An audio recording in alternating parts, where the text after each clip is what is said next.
episode of Beyond the Black Rims. I'm Mars Girl. I'm Josh Knight the First. And this is Season 5, Episode 14. Or Episode 108 if you're counting. And thank you guys for coming out this evening. I know it's been a few weeks since we were last on. Two. Is it only 2? Might have been 3. Because we didn't come back when we came back from Japan. We were in Japan, so we didn't do a show. No, it's been 2 weeks. Well, no, technically 3. There you go. You see, it's been a long time. Because we did a show, and then we were in Japan, and then we had just gotten back from Japan, and that makes today 3 weeks. Yes, okay, exactly. Yes. Let me know, you guys, as always, if things are looking and sounding okay. I remember earlier this past week when I was doing a stream, I was having to play around with the audio, because DJ Downstairs Neighbor is a nightmare, and was drowning out me and my game. It was ridiculous. It was awful. And, I'm sorry. well, thankfully, he's only being so noisy right now. So, yes, I do think we're going to be talking, actually pretty substantially about our trip and then moving on to other news stories a little bit later. Before I get to that, as always, I want to thank the Patreon contributors over at patreon.com/MarsGirl, who always help make this show and others like it happen. I want to give a shout out to our newest request review contributor, Jerry, who has requested, I think we're going to go with Perfect Blue. I think we can safely say that we're going to be talking about the movie, the animated anime movie by Satoshi Kon. Yes. Really excited. The late, great Satoshi Kon.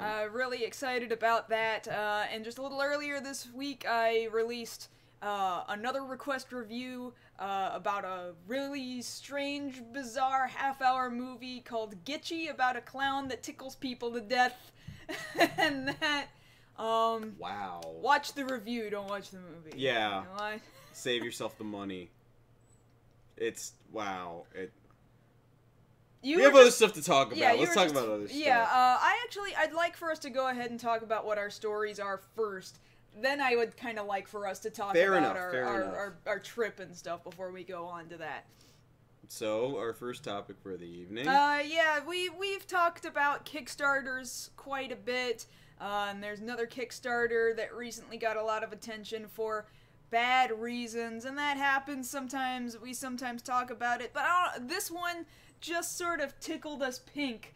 Just a little bit. The circumstances around it, so we're going to be talking about this organizer for this video game that did not get finished, and the dude disappeared off the face of the planet. Yes, and then our second story for the evening was just announced today by Toei, the parent company that makes Super Sentai and Kamen Rider, that they've officially released a streaming app for a good number of their shows, only in Japan though. And we're going to talk a bit about what that app has available and what kind of success that app might have were it to, I don't know, be released in the States. And I just raised the volume on the microphone. Hopefully things are going to be okay. Some people were saying audio's a little low, so hopefully that saved it. But our third story is going to be in regards to Mass Effect, which supposedly is going to have an attraction featured at a theme park in California sometime later next year. We're going to talk about what it could possibly be like and what this could possibly mean even for other... BioWare titles as far as amusement park attractions are concerned. Could be cool. Yes, but before we get into all that, and even before we get into our follow-ups, I understand a lot of you guys want to find out about our trip to Japan. Right, and we did take lots of photos and do lots of video, and so the video is going to show quite a lot of things once that gets out there, but yeah, we got stories. Let's try and keep them, you know, as succinct as possible, but well, man, we could go on for hours, I think. Yes, and of course, if you guys want to talk to us more about that afterwards in the post-show, you're free to do that. Just stick around for the extra 30 minutes. But I think one of the things we can get right to, since we were talking it up before we left, was the Tokyo Game Show. Mm-hmm. And there were a couple of things that we knew we wanted to report back to you guys about.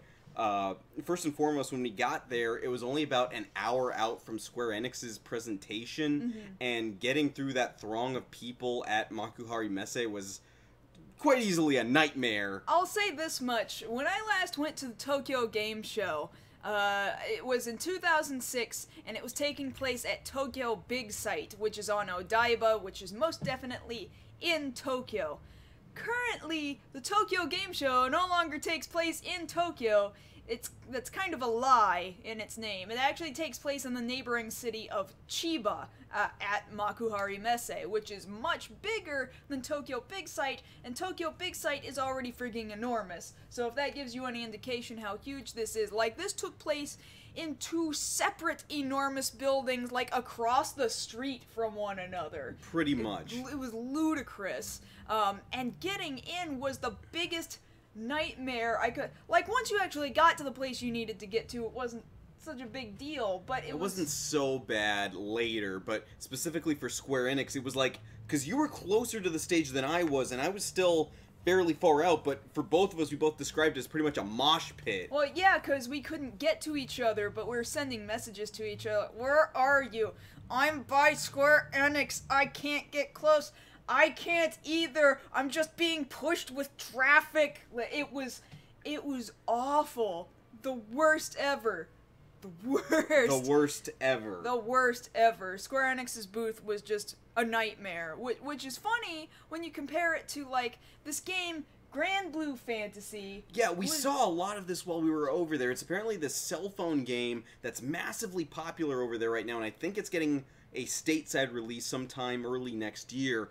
But the amount of press and their booth alone took up, like, at least 3 booths equivalent to these other booths. Like, bigger than Bandai Namco, bigger than Capcom, bigger than Square Enix. Like, this thing was huge. It was bigger than Sony, and Sony has a ridiculously large presence at Tokyo Game Show. It had a full-sized pirate ship.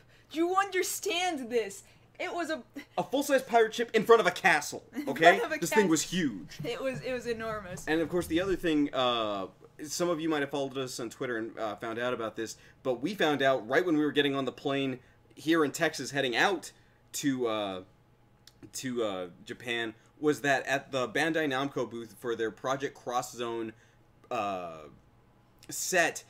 Project Cross Zone 2, yeah. Get this, Hiroshi Fujioka, alright? Mother-loving Segata Sanshiro, Kamen Rider Ichigo, was gonna be there, in the flesh, alright? And Kane, I'll tell you firsthand, as soon as I saw that on my phone, like, it was the last thing I saw before I put it on airplane mode, and I just spent the next 20 minutes of the flight going,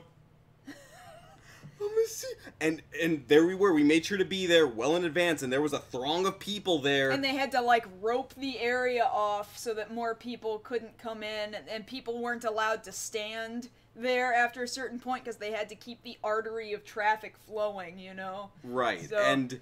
You know, he comes out, and, you know, they announced a lot of other people, you know, here's 2 of the producers on the game, and everybody's very polite there, you know, oh, here's the lead singer who's going to sing the theme for the game, oh, here's one of the voice actors from Fire Emblem who is also in the game, oh, and now, Hiroshi Fujioka, and he comes out, you know, full chesty voice, oh, and everybody in the audience is like, oh! Everyone was so psyched. It was amazing that we were that close to the real deal, you know, and, like, I thought I could have cried. It was I so dang near awesome. cried, I'm not gonna lie. I never thought in my lifetime I would get to see Hiroshi Fujioka just 20 feet from me. Right. Like, that, 10 years ago when I started getting into Kamen Rider, I would have never imagined that was possible. And yet, there it was. There he is. Yes. Yes. So that was really just one of the many things that we got we got to visit the Toei Hero Museum, which is also there in Chiba. Yeah, and where we got these awesome, like, Yeah, show it up to the camera real quick. These are these cool bracelets that you get when you go to the Toei Hero Museum, and you get to go to the little exhibits, and it has a little something inside it. But the cool thing about it is, it's a snap bracelet. Yeah! Awesome Kamen Rider snap bracelet. Apparently I can see straight through it, but... Go figure. And then there was a bunch of other things. We went to a couple of filming locations, different famous parts of Japan. Came back with some cool swag. You got a gift here. Yeah, I got a couple of gifts. I've got some friends who, back a few years ago at a convention in Dallas called Allcon, for a few years in a row they were doing a live 24-hour anime song endurance marathon for 24 hours, and the two guys who run it, Keisaku and Hinoki, they both dudes. They both call themselves the Otakuzake, or basically the fanboy booze brothers, as they like to translate it.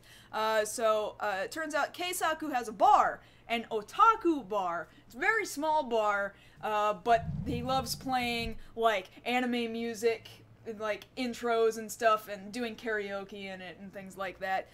He gave me what I only imagine, because it doesn't actually have an official label, but I believe it's a bottle of Pocari Sweat. And truth be told, I don't actually like Pocari Sweat, but this label, I'm pretty sure, was very specific just to the summer Comiket. Yes. Comic from Market this past 2015. Year, And from about a month ago. He basically, what did he call otaku juice? Yeah, he called it otaku juice and gave it to me. And Hinoki, very simple gachapon little Sailor Moon moonstick, but it's the idea. It was just so nice that they felt like I was worth giving anything to. It was very nice to come back with those things. And then I know one person here was asking, yes, I did get to watch Superhero Time there in the flesh, actually watching the episodes of Ninja and what was pretty much the last episode of Drive. That was pretty bittersweet. But since we were there at the time we were, I got some nice Ghost swag here. Got the first run of the Ore Ghost icon and Ghost himself. Which, it's interesting that Ghost icon, it went on sale, like, that Sunday of Superhero Time? Yeah, or really that Saturday going into the Sunday. Yeah, and they were saying it's on special, it's only 100 yen, less than $1. Yeah. And then there's this store out there, which there's a ton of, called Don Quixote, which I would basically equate to a Walmart, just built but a lot cooler. Up instead of out, taller Yeah. instead of fatter. And so you got that down at Don Quixote, and it was only like 88 yen. Yeah, it was only 88 cents, so less than $1. Less than 88 and this cents. is, by no means, this isn't... 88 yen.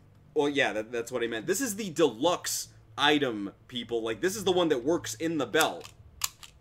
Like, it's the real deal, and I got it for less than $1 US. That's amazing. More like 75 cents, I would Yeah, say. thereabouts. Yeah. But again, that there's a lot of stories to go over, a lot of sites that have been seen, and stories to tell. But we do have to get to the rest of the show. So yes, definitely ask us more about this in the post show tonight.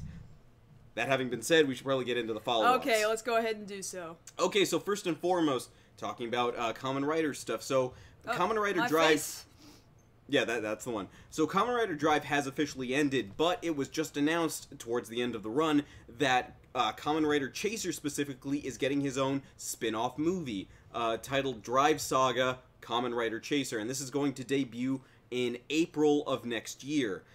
They're already working on starting filming on this. Taiko Kotono, who plays Chase, Kamen Rider Chaser, has already gotten the script. You can go ahead and pre-order, I believe, now for the DVD, Blu-ray, whichever one you want. But if you want to pay a little bit extra, you actually get the Break Gunner, his signature handgun weapon. It's going to be a little pricey. I believe it's $110 thereabouts US. So better start saving up now for when that goes on sale.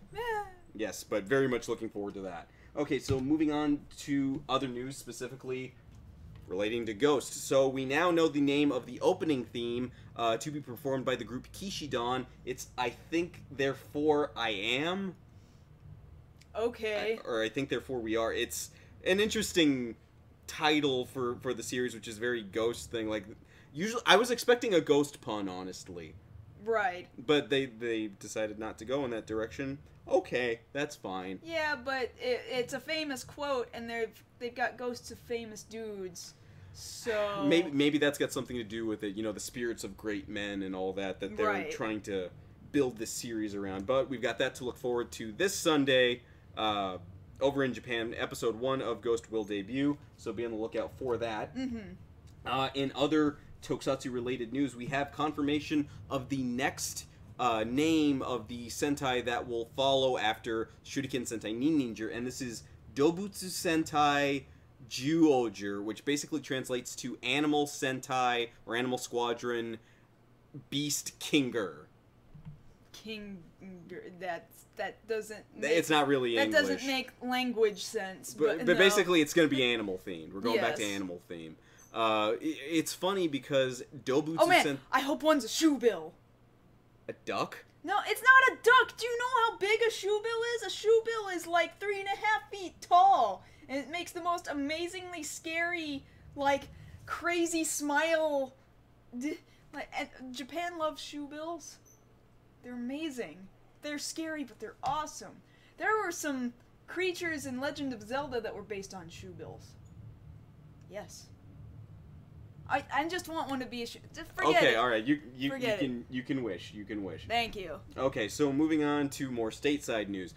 In terms of Ghostbusters talk, so we've talked to you guys about all the different cameos coming up. We now have confirmation from director Paul Feig that Sigourney Weaver, of course, a member of the original 2 films, will in fact have a cameo in the movie. So pretty much, with the exception of Annie Potts and Rick Moranis, all of the main cast That is still living. that is still living have cameos in this new movie, and So I think that's so they're not playing themselves. No, they're not playing their themselves. original characters. no, they are not. It almost makes me feel like, what's even the point? Don't tease me. You know, it sort of upsets me.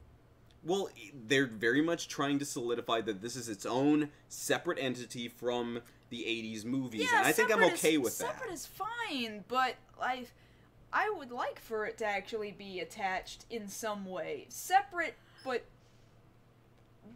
the same. Separate but equal? No, separate but the same. It's not Well, a separate but equal. Separate but in. We'll just have to see how it No. plays out. Okay, fine. We'll see. Okay. Oh, fine. Alright, so moving on to one of our favorite segments. You guys know it. We love to hate it. Not quite Justice League. Yep. Yep. So more coverage of Batman v Superman: Dawn of Justice. So we have confirmation this week that the official rating for the movie is PG-13, and everyone was so surprised. What's that supposed to even tell us, Josh? Nothing. Just about every... Then why are we talking about this? Alright, goodbye. Yes. Well, there was one other piece of news okay, related fine, to that. What? George Miller, of course, who has made a resurgence lately with Mad Max Fury Road being so immensely popular and successful, has gone on record as saying he is not directing the Man of Steel sequel whenever that comes about. But in addition to that, Zack Snyder has gone back on what he said about how this isn't Man of Steel 2 and is saying, no, this is the sequel to Man of Steel 2. So now he's kind of flip-flopping. Yeah, because he knows he's drowning. See, that kind of doesn't send good omens when you're drowning before the movie. Like, we still gotta wait 6 months, alright? 6 months until we get to see this thing. Because every move they make is the wrong one, and they know it. They're still going to have to release another trailer. 6 months is too long to not release some more footage. I imagine the closer we get to, say, December, at about the 3-month mark, that's probably when we're going to get something. Mm-hmm. But, yeah, big whoop, who's going to be surprised by that? Okay, get Thank rid of it. you. In DC live-action television news. So, The Flash, of course, is coming back to TV on Tuesday, and it has been more or less confirmed that there is another firestorm in play there in Central City. Not Ronnie Raymond as people originally thought it would be, but another character who may or may not be Jason Rush from the comics. It remains to be seen how exactly that's going to play out because we've only seen it in kind of a behind-the-scenes clip, but that's just another reason to start watching starting this Tuesday at 7. Yay. Yes, in game news with Mighty Number 9, so now we have another release date, February 9th of next year. Well, it's not canceled. Well, no, it's not canceled. We're just getting a little impatient. I'm getting nervous. Because, all the pushbacks, you can only have so many. We did pay for it. Yeah, we all paid for it, and that's kind of something we're talking about later tonight. The more things occur, the less faith you have in the project. But at least they're talking to us. I'm probably going to reiterate this, so I'll try and only keep this to a singular sentence. But, truth be told, when you back something via Kickstarter, you're doing it in good faith that it actually will follow through and be... It's more like a donation than it is a guaranteed promise that you're actually going to get what you think you're paying for. You're just really hoping that that's what's happening. But we'll cover more of that when we Yeah. get to that story. In other news as far as movie adaptations are concerned, we've talked to you guys before about the Ghost in the Shell live-action adaptation, which is set to star Scarlett Johansson. Well, right now there's a casting call going out in New Zealand for extras for the movie, so it looks like they're still moving forward with this. And as always, filming in New Zealand. Ah, yes, glorious Hobbitville. Hobbitville and Power Rangers fight scene central. Yes. Yes. Specifically Power Rangers. Specifically Power Rangers. In Star Wars news, okay, so Kathleen Kennedy, who's the head of Lucasfilm now, has gone on record as saying the common thread between all three sets of trilogies, 1 through 3, 4 through 6, and now this new one starting with The Force Awakens, the one thread that connects them all is the Skywalker family. That's going to be the thing that's consistently holding all these movies together. Now, people are starting to wonder, well, when you say that, do you mean like figurative family? Because, he's not exactly related to Han, but, or do you mean literal, like, expanded universe, your kids that you're talking about here? He's related to Han now through marriage. And all the same, even if Han and Leia have kids, they totally have kids. It's totally about their kids. Even if they have kids, that's related to Luke Skywalker by blood. Even if it is, a niece or nephew.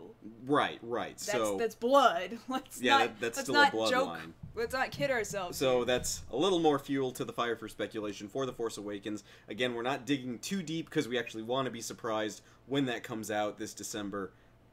Just saying it needs to be December already. I've specifically picked out to only let myself listen to things that have been officially released by Lucasfilm and Disney. And anything that I read, like I've got Google alerts coming to my inbox every day. Here's new news on Star Wars Episode 7, and it's like, oh my god, we just heard this spoiler. Nope, delete.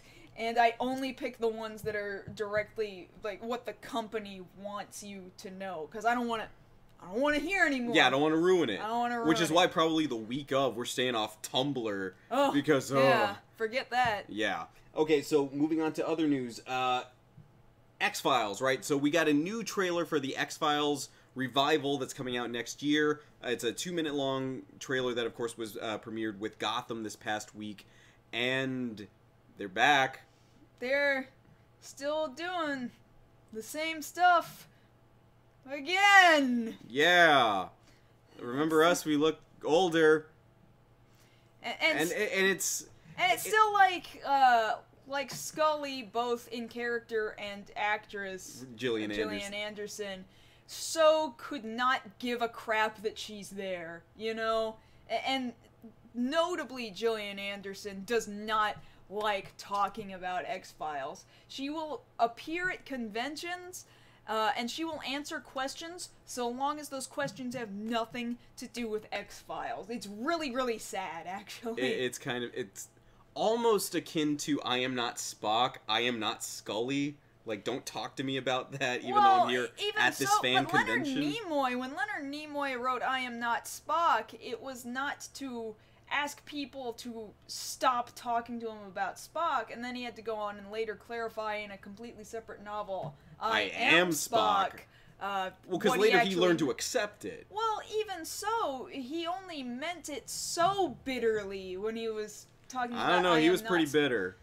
He didn't like it when, like, for example, a mother brought her kid up to him in the airport or something and said, oh, you know him, he's Spock. And he's like, I'm not Spock, I'm Leonard Nimoy. Like, yeah. there's this, he wanted this separation between human and character.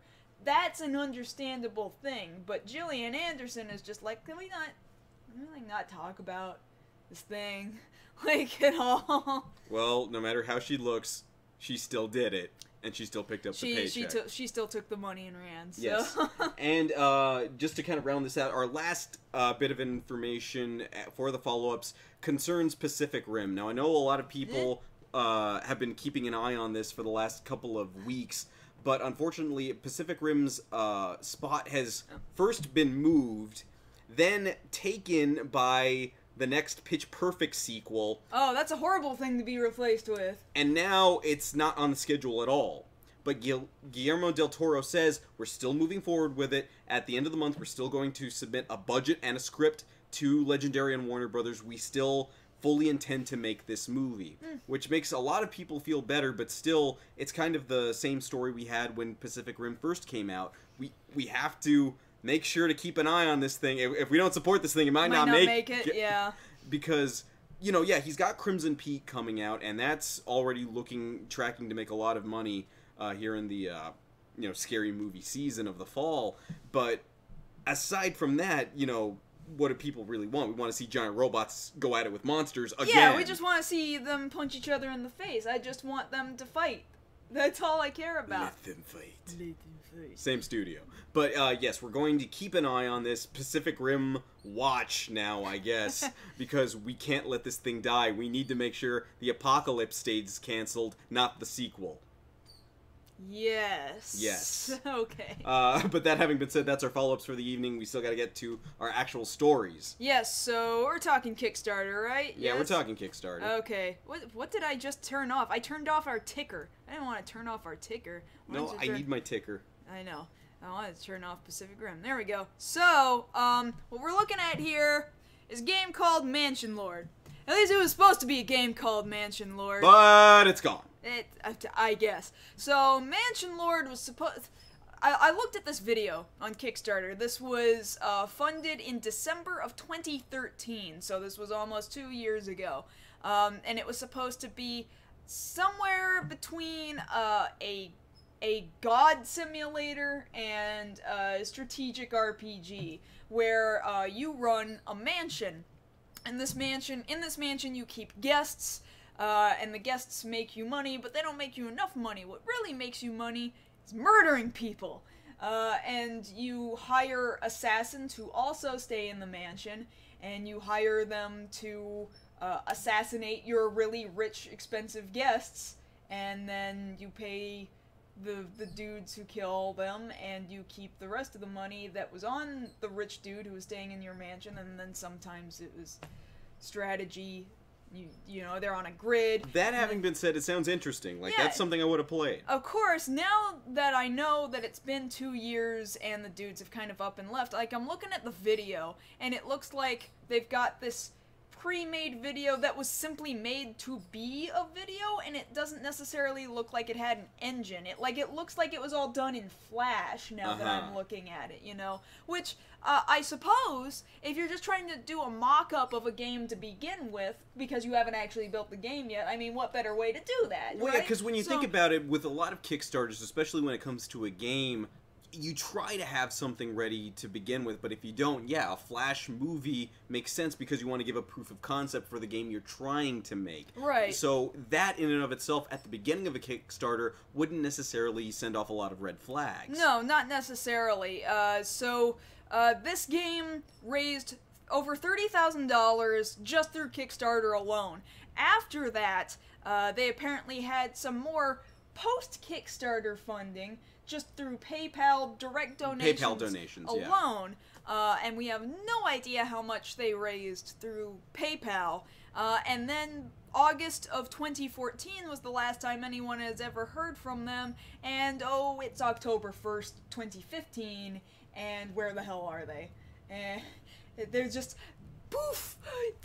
They're gone. Just gone. So the funny thing about it. The funny thing about this, these guys, the name of their group was called Golgum Games. Golgum! So, I'm gonna show you guys, this is the logo for Golgum Games. You see, these 3 triangles right here, and these kind of look like their bodies, and that's kind of a hood, maybe. Maybe. Now, the reason we bring this up, go ahead and bring up the other picture for comparison. the Golgum High Priests from Kamen Rider Black. So, and they're the villains of the series of Kamen Rider Black, and it's just kind of like, oh, we trusted these guys. Like, oops. to me, that just screamed, like, that's too much of a coincidence for my blood, you know, to see this and be like, oh, wait. One, I already know from watching Kamen Rider Black, never trust Golgum at all, because it's friggin' Golgum, and they're in everything, and they're evil. And then you look at the dang, I mean, look at it!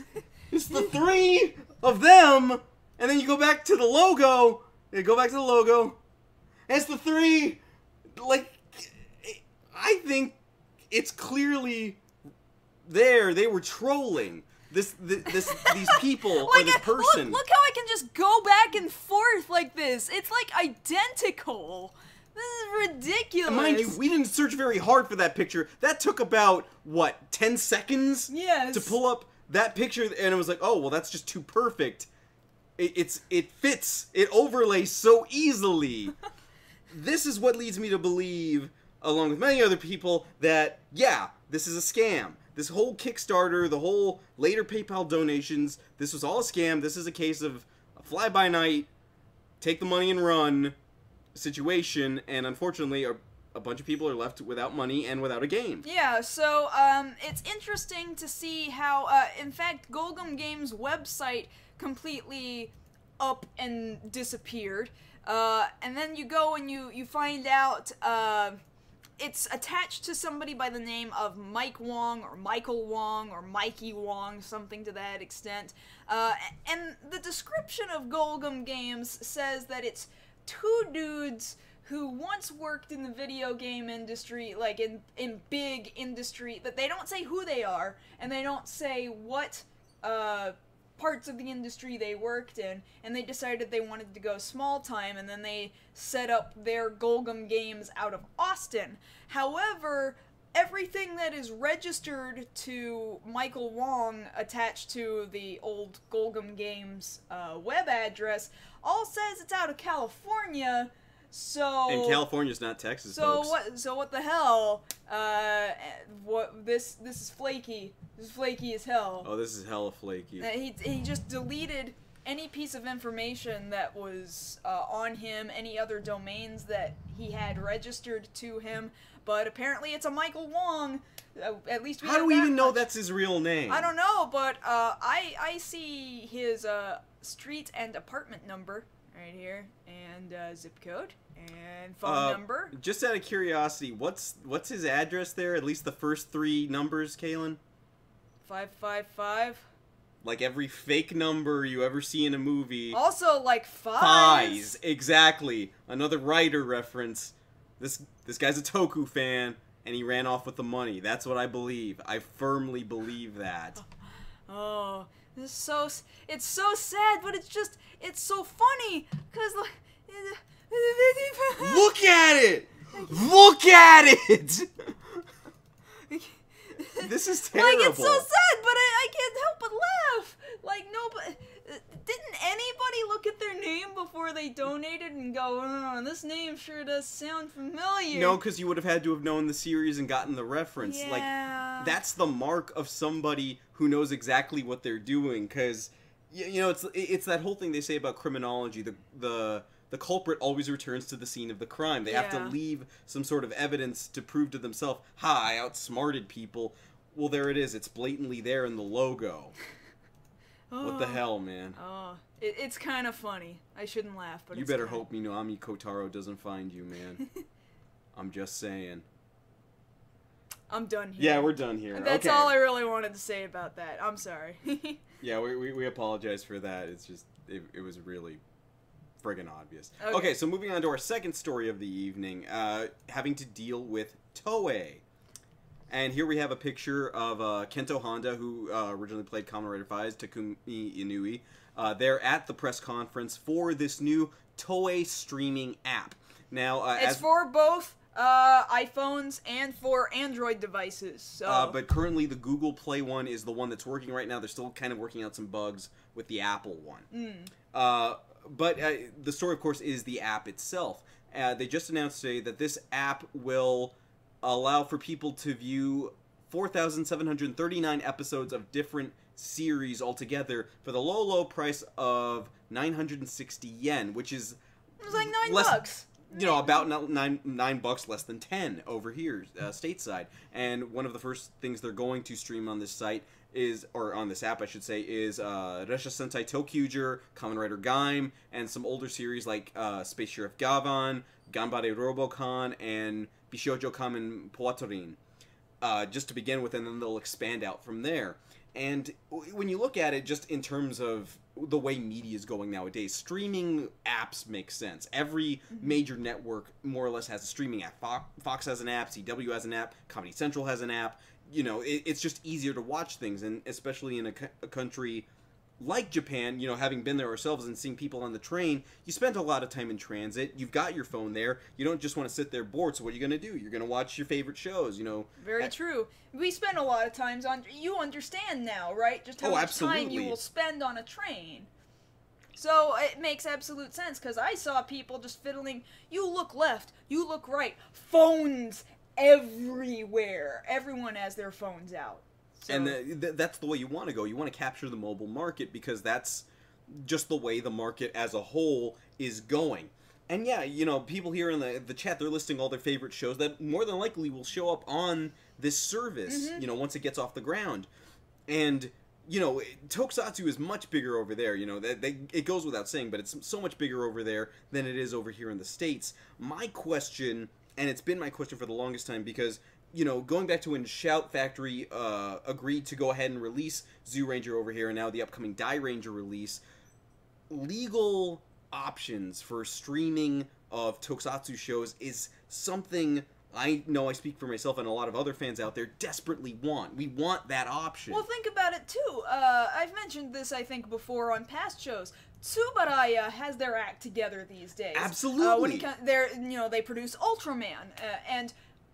almost all of Ultraman is slowly becoming available to be streamed even outside of Japanese borders. You know? Especially right now on Crunchyroll, you can catch up on Ultraman X right now, and, you know, that's doing fairly well. Yeah, it's simulcasting. That's fantastic, which, perhaps the issue is that Tsubaraya didn't know what the hell to do because they were losing money. They were, like, just bleeding money. Hemorrhaging money. They had just lost their Ultraman land, which was in Kumamoto, and like that's so sad because Ultraman is essentially their Superman. Basically. You know, and they're like, oh god, what are we gonna do? So then they launched Ultraman Ginga, you know, just a couple years ago. And then that led to Ginga S, Ultraman Victory, and now Ultraman X. And they've steadily... And with Ginga...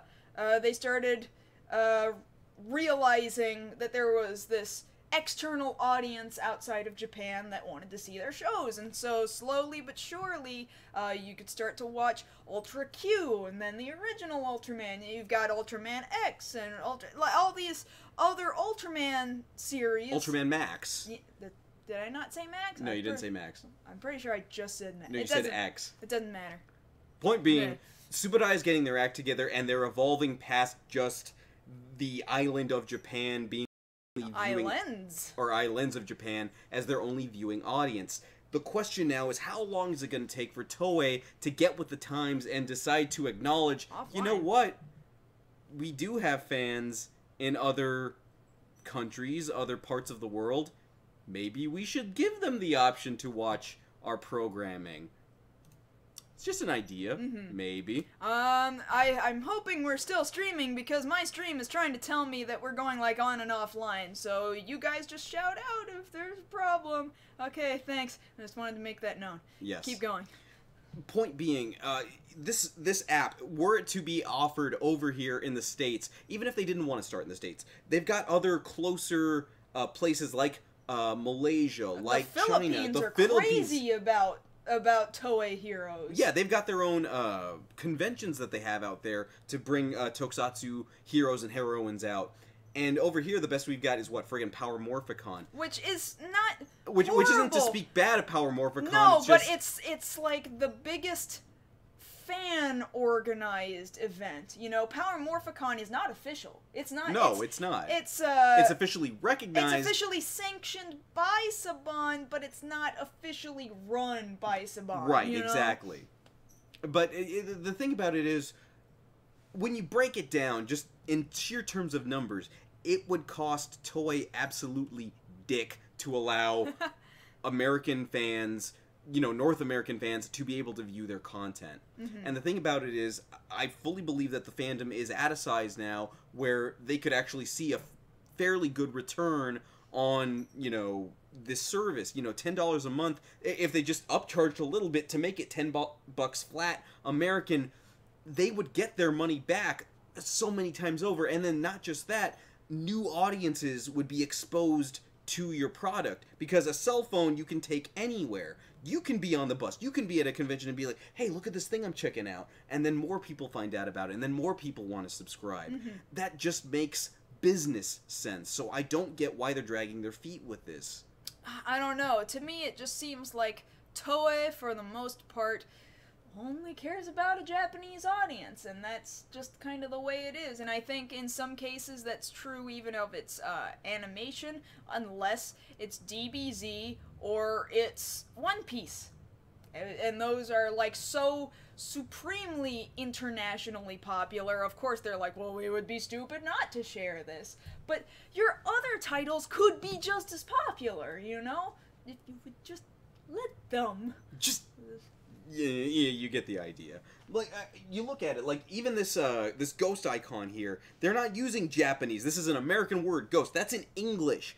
Ghost. Also, a lot of icon is an English pun. They're spelling it like eyeball, right? Right. Icon. That's how they're Romanizing it, yeah. It's a pun! An English pun! What Japanese children are gonna get that, you know? I mean, granted, you know, after a certain age, you have to start learning English over there, but that's besides the point. The thing about it is, they're just kind of teasing Western audiences because they start making half of their stuff with English, their belts speak English, their characters speak English sometimes as jokes, you know, like Kinji or Yakumo over in Ninja right now. Like, what is the big deal? Why are you waiting on this? You could be expanding your brands to whole new parts of the world, whole new audiences, and yet you're stuck here with this perhaps nationalist view of, well, there are shows, we're holding on to them for us. Yeah. They sure don't like me reviewing their shows either. No, they're usually the reason you get in trouble on YouTube. They sure like to flag me, yeah, and then I fight them and then they're like, oh, sorry. Well, maybe we need to start pushing back a little bit. Maybe so. That's all I'm saying. Maybe so. You're probably right. So, it remains to be seen, because this just launched today, how well this is going to do. I'm just saying there's a lot of opportunity here in the States for fans. I mean, of course, we're not the only ones. There's fans all over the world. There's European fans, Middle East fans of Tokusatsu, of Toei shows. So, yeah, come on, get with it. Let us get, like... Realize how stupid you are when you're not listening to somebody who's saying actively, let me give you money. Exactly. Just saying. Or it could be another Golgum It could plot. It could very well be another Golgum Thank you, plot. Destroyer Hero. It could be another Golgum That makes perfect plot. sense. Okay, it's probably Golgum. Okay, never mind. We've got it figured out. It's Golgum. I guess we didn't That's need all it to, was. I guess we didn't need to Everybody talk go about home. the story. No, don't go home yet. We still got one more story. Yeah, so then there's this. Looking at the Normandy. The beautiful Normandy. Of Mass Effect fame. So, in any case, speaking of Mass Effect, there's potentially, although I don't even know about potentially, it sounds pretty proof positive, that there's going to be a new ride or attraction based on Mass Effect being built in 2016 at California's Great America. Which is a theme park out there in California. Theme park. So supposedly it's going to be a dynamic 3D adventure set in the Mass Effect universe with cutting-edge 3D technology and 4D effects. It involves visiting one of the game's planets and battling larger-than-life foes with the help of a live performer. So take, for example, I would say, more than likely, the Terminator 2 attraction at Universal, you know, where you've got live actors interacting with a 3D-ish movie background set. Right, you've got the glasses there. And you're wearing the glasses, and you're sitting in this stadium theatrical seating, and seating kind of moves a little bit sometimes, and you got the extra smoke layers and lasers. And well, I kind of related to something like this. On our trip, we went out to a place called Sega Joypolis, which is basically, if you can imagine this, a Sega theme park inside a mall. And when you go there, there's a lot of themed attractions that are themed after actually some very popular anime right now, like Psycho Pass, or there was an Ace Attorney attraction, Attack on Titan, things like that. Stuff we've been talking about for months here on the show, and they're doing it out in Japan. Well, with that, you know, they have people there in costume, you know, there as members of the Survey Corps, or members of the, I forget the name of the group that polices the people in Psycho-Pass. I just barely started watching. But the thing about it is, an attraction like this could very much really bring people in, because when you think about it, I imagine it coming to fruition as kind of a Star Tours-esque sort of thing, because they say they're going to have a live actor there, and yeah, the Terminator example's pretty good. I say Star Tours because, you know, it's Mass Effect, so you've got a number of notable characters. You could have a walkthrough through this, let's say it's like a maze or something like that, and, you know, you're there watching all this stuff happen, you know, Reapers coming down from the sky, and you're being guided through by a different person. Now, when we were talking before the show, you were saying there's potential for whoever the actor is to be Shepard, because... But anybody, literally anybody could be Shepard, you know? Right, so you couldn't be with the wrong Shepard, because that's the nature of the game. Shepard is whoever you want it to be, male or female, you know, tall, short, whatever hair you want. That's Shepard. So you could get away with that very easily. But what I'm saying is, you could be guided through one time by a Shepard, or the next time you go through with Rex, or Tali, or Garrus, and each time it's a little different. And that, I think, would create public interest to want to go through this thing several times, because like Star Tours, you don't get the exact same tour every time. You go through the different planets, and then that promotes you wanting to go back because you want to see where every path goes. And I think it would be the same thing with Mass Effect. I mean, Mass Effect has gotten hugely popular. That's the reason we've got a sequel coming out. Yeah, but realize too, they're talking about involves visiting one of the game's planets. What planet is that? Like, it could be any planet, but realize the Mako, you might remember the Mako as being that Land Rover. It first made its appearance in the first game, and it was pretty heavily used, but it was really hard to control, and you're driving around for like ever on empty planets and stuff, looking for just random crap. Yeah, I don't think you're gonna have to worry about that. No, but they finally narrowed it down when it came to Mass Effect 2. You weren't really driving it so much, but the Mako it could be fun to drive, and occasionally you would drive it on certain missions in Mass Effect 2, but you would always go back to worlds that involved, for some stupid reason, like giant land worm things, and they're talking about larger than life enemies, and I just imagine, like, what if you're in the Mako? What do you gotta shoot down this enormous worm that wants to eat you? Now, like, see, that's another option. It could be a maze sort of thing, or it could be, like, you know, other things that we've talked about before, like the Spider-Man rides out at Universal Studios, you know, where you're in this little car, which could very well be the Mako, and you're watching all this play out in front of you. Yes. Like, you're watching Shepard and Garrus and everybody, you know, guarding the Mako as you're trying to get back to, say, the Citadel or wherever, and then, you know, you see the Reapers coming down, you see the giant worms, and you're just watching this huge 4D battle play out in front of you. Because, you know, you think about it, even when we went this past year out to Universal Studios, the Transformers attraction has been there for a while, but there's still a massive line for it. You know, those things don't really go down too much in popularity because they're good. Spider-Man. Yeah, you know, it's still a huge line, you know, hour wait and plus and up. So when it comes to something like this, where you're offering people a chance to get into a world they only have dreamed about or have only, you know, touched on a console or their, you know, their home PC, yeah, they're going to want to come from all over the place. I know no less than like 5 or 6 people who immediately will put down money as soon as they know the day this thing opens. But realize, too, that this means partnership between BioWare and not just California's Great America, but also Cedar Fair. They're the parent company of that of that particular amusement park, and they have many other amusement parks around the country.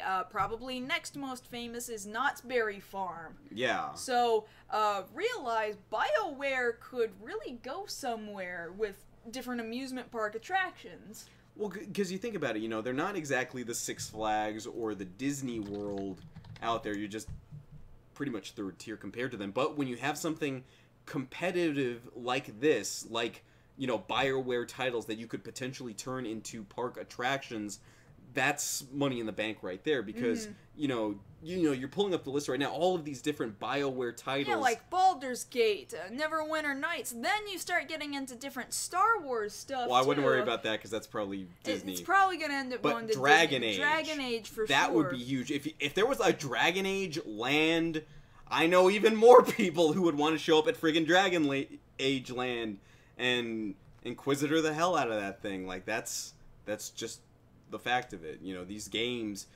it shows you something, because we talked about, you know, what was it, Ubisoft's doing their park out in Malaysia. You know, video games are now starting to get to a point where they're not just video games anymore. They're talking about making the movies again, and now they're talking about turning them into park attractions. Right. That means a lot of people are starting to get up. Nintendo is about to launch part of a theme park. And which theme park was it? But we talked about it even briefly for... Well, right, but see, that's my point, is that they're starting to branch out and realize, hey, we can actually make money off the video game without making a video game. Yeah, in that sense, it's kind of like, you remember in Happy Gilmore when he barely figures out that he can make money not just by golfing, but also by doing the paid advertisements? Yeah. It's kind of the same thing with video games. Oh, we don't have to just make video games, we can make tie-in stuff? And that gives us more money? Japan's been doing it for a long time. Yeah, absolutely. Like we said, they've got Sega Joy Plus out there. There's a bunch of One Piece attractions all over the place. In the Tokyo Tower. In Tokyo Tower, yeah, right there. You know, there's gift shop, boom, all this One Piece stuff. It's like half the floor. But yeah, okay, maybe it'll lead to a Sonic theme park. You know, it would make money. I'm not gonna lie. It would make then money. Maybe Sega would have enough money to build the Dreamcast 2! Really, I would prefer the Saturn 2, but I'll settle for a Dreamcast 2. But point being, you know, the closest you get to that is Sega Joy Plus out there in Odaiba, there in Tokyo. But I would make a trip just to go out to this Mass Effect attraction, depending on how cool it is. I mean, it already sounds cool to begin with, because, you know, a lot of Even though we don't know what it is. Well, yeah, but that's the thing. You attach a name to it that's known, like Mass Effect, and then you're instantly, oh, tell me more. Yes. And then you want to see what you can do there. Like, I would just want to see the cool stuff you could have in their gift shop. You know, like, imagine you get off the ride and you get off there and there's like a stuffed Rex you can take a picture with, and you're just there posed next to him. He's all grumpy and hunched over, and you're just there like that would be so cool. Yes. You know, and then you would get all the voice talent. Like, they would do it. Oh, that's sure not even a would, problem. yeah.